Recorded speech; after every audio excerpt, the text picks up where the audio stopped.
Seorang anak berusia 10 tahun diikat oleh ayahnya sendiri.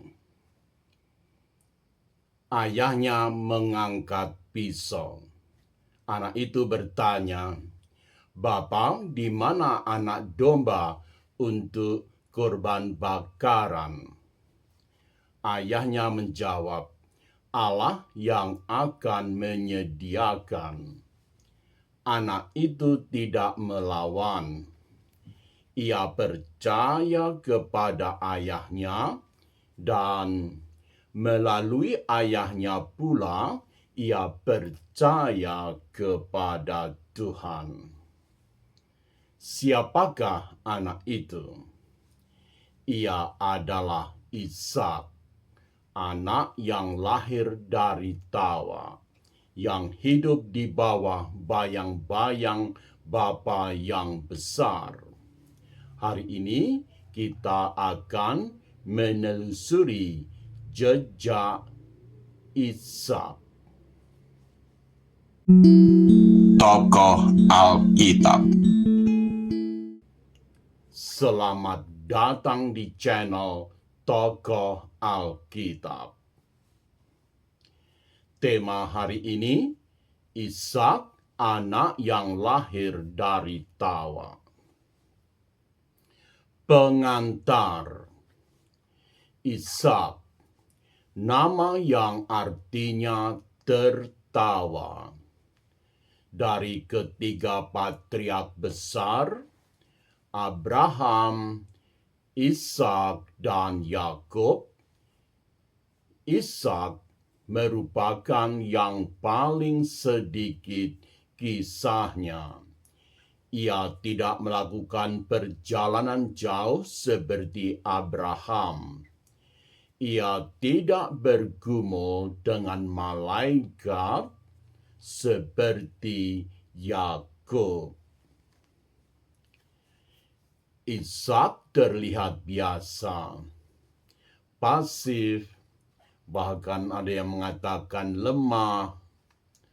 Namun justru disitulah letak keindahan kisahnya.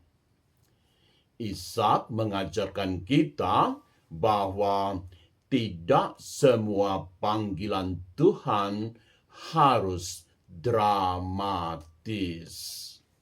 Kadang panggilan itu merupakan kesetiaan dalam hal-hal kecil. Bagian 1, kelahiran ajaib. Kisah Ishak dimulai dengan janji yang tampak mustahil. Kitab Kejadian bab 21 ayat 1 sampai 3 mencatat sebagai berikut.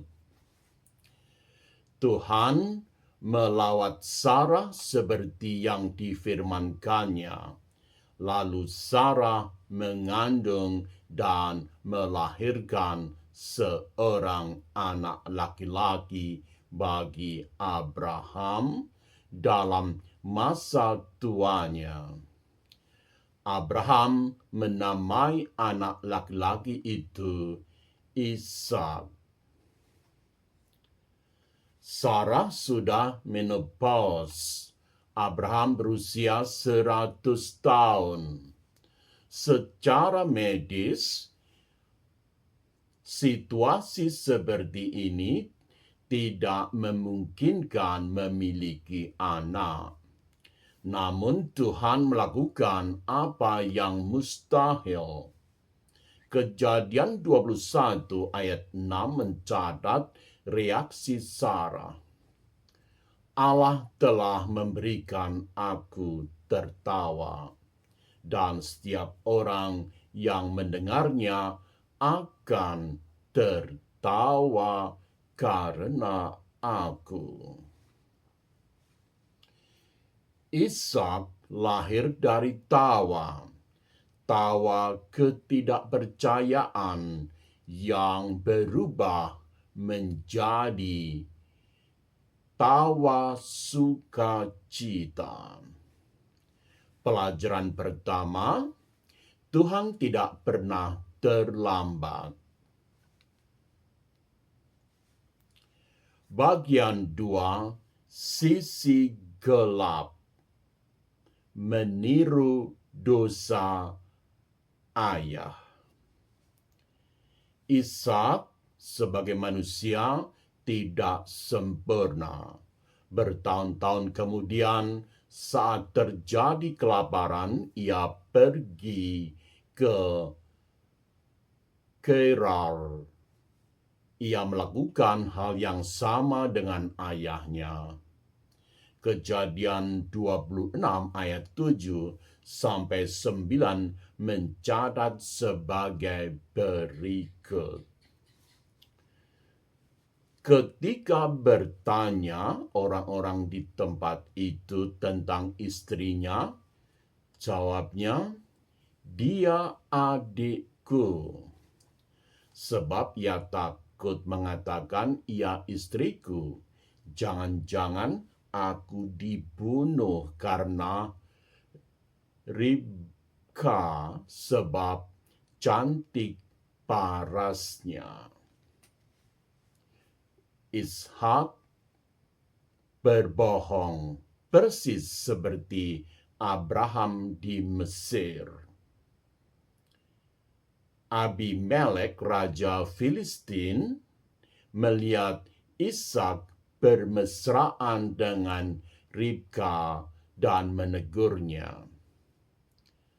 "Sesungguhnya ia istrimu, mengapa kau katakan, ia adikku?" Ishak tertangkap, ia malu. Pelajaran yang bisa diambil, dosa bisa menjadi warisan. Anak-anak sering meniru kesalahan kita, bukan hanya kebajikan kita. Bagian 3, kesetiaan dalam hal kecil. Mari kita lihat sisi indah dari Ishak.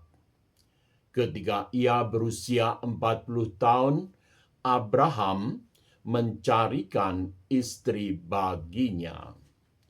Kejadian 24 ayat 67 mencatat sebagai berikut. Lalu Ishak membawa Ribka ke kemah Sarah ibunya dan mengambil dia menjadi istrinya.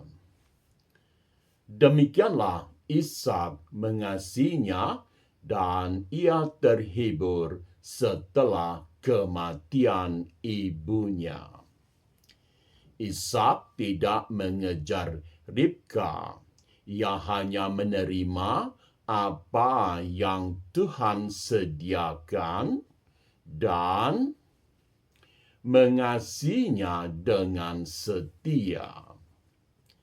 Di akhir hidupnya, meski buta dan tua, Ishak tetap menjadi saluran berkat Tuhan bagi anak-anaknya. Suatu fondasi bagi 12 suku Israel. Penutup reflektif, apa yang bisa kita pelajari dari Ishak? Pertama, Tuhan tidak pernah terlambat. Jika Anda juga saya, kita menunggu janji Tuhan, percayalah Tuhan sedang bekerja. Kedua, dosa bisa menjadi warisan. Hati-hati dengan apa yang kita tunjukkan kepada anak-anak kita. Ketiga, Tidak semua panggilan harus dramatis. Ishak tidak melakukan hal-hal besar. Ia hanya setia di tempat yang Tuhan taruh dia. Bisa jadi hari ini Anda, juga saya, kita merasa hidup biasa-biasa saja.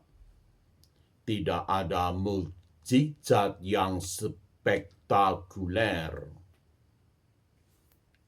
Anda, saya hanya pergi bekerja, mengasihi keluarga, melayani Tuhan dalam hal kecil. Belajarlah dari Ishak. Kesetiaan dalam hal kecil jauh lebih berharga daripada kebesaran yang kosong. Tuhan tidak memanggil kita untuk menjadi hebat. Tuhan memanggil kita untuk menjadi setia. Jika kiranya ada manfaat meskipun sedikit, syukur-syukur banyak, silakan tekan subscribe, nyalakan lonceng notifikasi, dan bagikan video ini.